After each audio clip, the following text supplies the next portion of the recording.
Hello guys, Bigg Boss season 9ல் day 5 இன்னைக்கு வந்து பார்த்தீங்கன்னா லைவ் ஸ்ட்ரீமில் நிறைய விஷயங்கள் போயிட்டு இருந்துச்சு. அது என்ன அப்படிங்கிறத பற்றி தான் இன்னைக்கான வீடியோவில் பார்க்க போகிறோம். வாங்க வீடியோக்குள்ள போகலாம். மதியம் எல்லாருமே சாப்பிட்டு முடிச்சதுக்கப்புறமேட்டு அவங்களோட பிளேட் எல்லாமே அப்படியே வச்சுட்டு போயிட்டாங்க போல். அதை பார்த்துருந்த ரம்யா ஜோ வந்து பார்த்தீங்கன்னா ஒரு சில கேள்விகள் கேட்குறாங்க. அதுலேயும் முக்கியமாக நீங்களா வயிற்று சொத்தை தான் திங்கிறீங்களா அப்படிங்கிற மாதிரி கேட்டுறாங்க. ஆனால் அதை கேட்டு அங்கே சுற்றி இருந்த யாருமே வந்து பார்த்தீங்கன்னா ஒரு வார்த்தை கூட பேசவே கிடையாது. எல்லாத்துக்குமே பொங்கி எழக்கூடிய ஆதிரை கூட வந்து பார்த்தீங்கன்னா அந்த விஷயத்தில் எதுவும் பேசுகிற மாதிரி தெரியல. ஆனால் எந்த விஷயத்தை எல்லாத்தையுமே நோட் பண்ணிட்டு இருந்த பார்வதி திவாகர் வந்து பார்த்தீங்கன்னா அதை பற்றி பேசிட்டு இருக்கிறத நம்மளால பார்க்க முடிஞ்சிச்சு. அதுக்கடுத்து ஆதிரை வந்து பார்த்தீங்கன்னா கார்டன் ஏரியாவுக்கு போகிறாங்க. ஏன் அப்படின்னா அங்கே வந்து பிரவீன் காந்தி உட்காந்துருக்காரு. அப்போ அவங்க கிட்ட ஒரு கேள்விகள் கேட்குறாங்க. ஆனால் இந்த இடத்துல தான் அவரை பற்றி நமக்கு எல்லாத்தையுமே தெரிய வருது. நேற்று அவர் ஒரு ஸ்டோரி சொல்லும் போது என்ன மனுஷன் எவ்வளோ லைஃப்பில் பார்த்துருக்காரு, கஷ்டப்பட்டிருக்காரு அப்படிங்கிறதாலுமே நினச்சிட்டு இருந்தாலுமே ஆனால் இன்னைக்கு அவர் ஏன் இப்படி ஜகா வாங்கினாரு அப்படிங்கிறது ஒரு கேள்விக்குறியாகவே இருக்கு. அதாவது 2 days பிஃபோர் வந்து பார்த்தீங்கன்னா கெமிக்கு திவாகருக்கு நடுவில் ஒரு கிளாஷ் போயிட்டு இருந்துச்சு. அப்போ வந்து பார்த்தீங்கன்னா கெமி வந்து சொல்லுவாங்க, என் வயிற்று பார்த்து பேசாத, என் கண்ணை பார்த்து பேசு அப்படிங்கிற மாதிரிலாம் டைலாக்லாம் விட்டுருப்பாங்க. அந்த ஒரு இடத்துல வந்து பார்த்தீங்கன்னா ஆதிரை தான் வந்து பார்த்தீங்கன்னா அவருக்கு சப்போர்ட்டாக பேசியிருப்பாங்க. அதை பற்றி தான் வந்து பார்த்தீங்கன்னா ஆதிரை வந்து பிரவீன் காந்திட்ட கேட்குறாங்க. சார் நீங்களே சொல்லுங்கள், இது வந்து பார்த்தீங்கன்னா இப்படி சொல்கிறது தப்பா சரியா அப்படின்னு சொல்லி கேட்கும்போது அதுக்கு வந்து பார்த்தீங்கன்னா அவர் சிரிச்சுக்கிட்டு,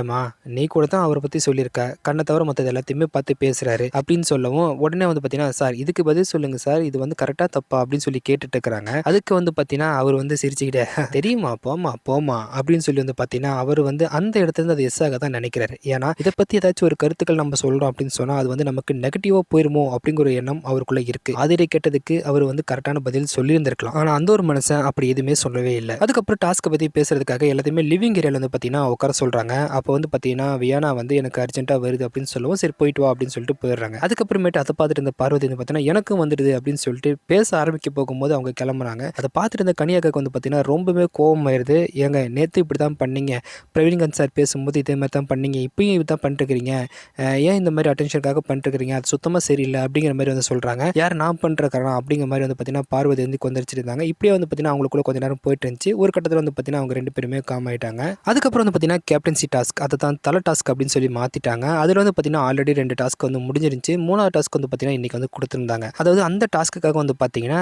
ஆக்டிவிட்டி ஏரியாவில் வந்து பார்த்தீங்கன்னா 3 பொருட்கள் வச்சுருப்பாங்க. ஒரு மாஸ்க்கு, அதே சமயம் வந்து பார்த்தீங்கன்னா ஒரு கிளாத் ஒன்று வச்சுருப்பாங்க, ஒரு வந்து கோட் வச்சுருந்துருக்காங்க. இந்த 3 பேரும் 3 இதை சூஸ் பண்ணணும். இது எது ரொம்பவே வந்து பார்த்தீங்கன்னா பயங்கரமானது அப்படிங்கிறது வந்து பார்த்தீங்கன்னா ஹவுஸ்மெட்ஸ் தான் வந்து செலக்ட் பண்ணணும் அப்படிங்கிற மாதிரி சொல்லிடுறாங்க. இதில் வந்து பார்த்தீங்கன்னா துஷார் வந்து பார்த்தீங்கன்னா அந்த கிளாத் எடுத்துக்கிறாங்க. அதே சமயம் வந்து பார்த்தீங்கன்னா ஆதிரை வந்து மாஸ்க் எடுத்துக்கிறாங்க. பிரவீன்ராஜ் வந்து பார்த்தீங்கன்னா கோட் எடுத்துக்கிறாங்க. இப்போ இவங்க 3 பேரும் வீட்டுக்குள்ளே போனதுக்கப்புறமேட்டு எது ரொம்பவே வந்து பார்த்தீங்கன்னா பயங்கரமானது அப்படின்னு சூஸ் பண்ண சொல்கிறாங்க. இதில் ஹவுஸ்மெட்ஸ் வந்து பார்த்தீங்கன்னா யாரை செலக்ட் பண்ணுறாங்க அப்படின்னா துஷார் தான் செலக்ட் பண்ணுறாங்க. ஏன் அப்படின்னா இது 3க்கும் பின்னாடி ஒரு பொருள் இருக்குது. மாஸ்க் அப்படின்னா இந்த எல்லா நாளுமே வந்து பார்த்தீங்கன்னா மாஸ்க் அணிஞ்சிட்டு தான் சுற்றணும். அதே சமயம் கோட் போட்டுட்டு தான் வந்து பார்த்தீங்கன்னா நீங்கள் வந்து உள்ளே சுற்றணும். அதே சமயம் இந்த கிளாத் வந்து பார்த்தீங்கன்னா வாயை கட்டிக்கணும், அதாவது யார்கிட்டையுமே பேசாமல்.